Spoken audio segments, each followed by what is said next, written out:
Threshold cover fitting guide.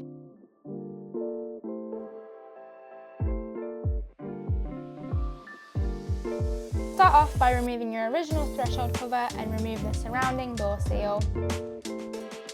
Put your new threshold cover into place, and by using the provided screws, securely screw your threshold cover into place.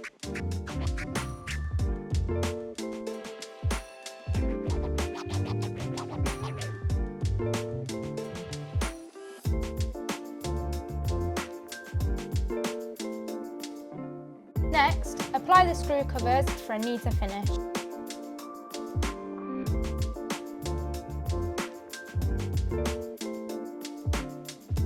Finally, refit your door seal.